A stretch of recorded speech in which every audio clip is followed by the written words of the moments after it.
Did you know badminton was once called Pune, named after the Indian city Pune before the independence? Badminton has a far longer history than we all realize. Now let's get back to where it all began. The earliest form of the game was known as battledore. It was played by two people, much like badminton. But instead of a racket, they used wooden frames and the cork base was made out of light materials and feathers. Battledore goes back almost 2000 years ago in countries like Japan, China, Thailand and India. Maybe that's why you see many legendary players come from these countries today.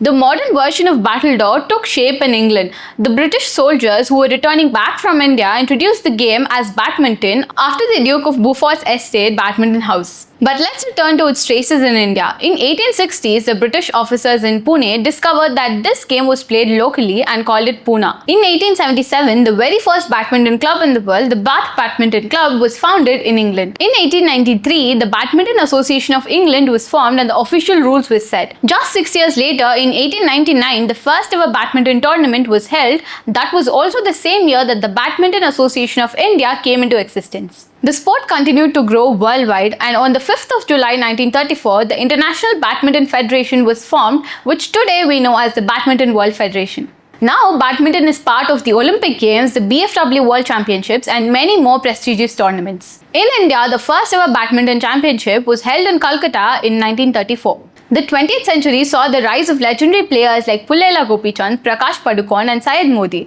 They paved the way for the stars like Saina Nehwal, PV Sindhu, Chirag Shetty, Satvik Sairaj and Lakshya Sen. The growth of badminton in India owes so much to the Badminton Association of India and to the academies built by pioneers like Padukone and Gopichand, who continue to nurture and shape young talent. Badminton has come a long way and so will we, with more stories like these. So like, share and subscribe to stay connected.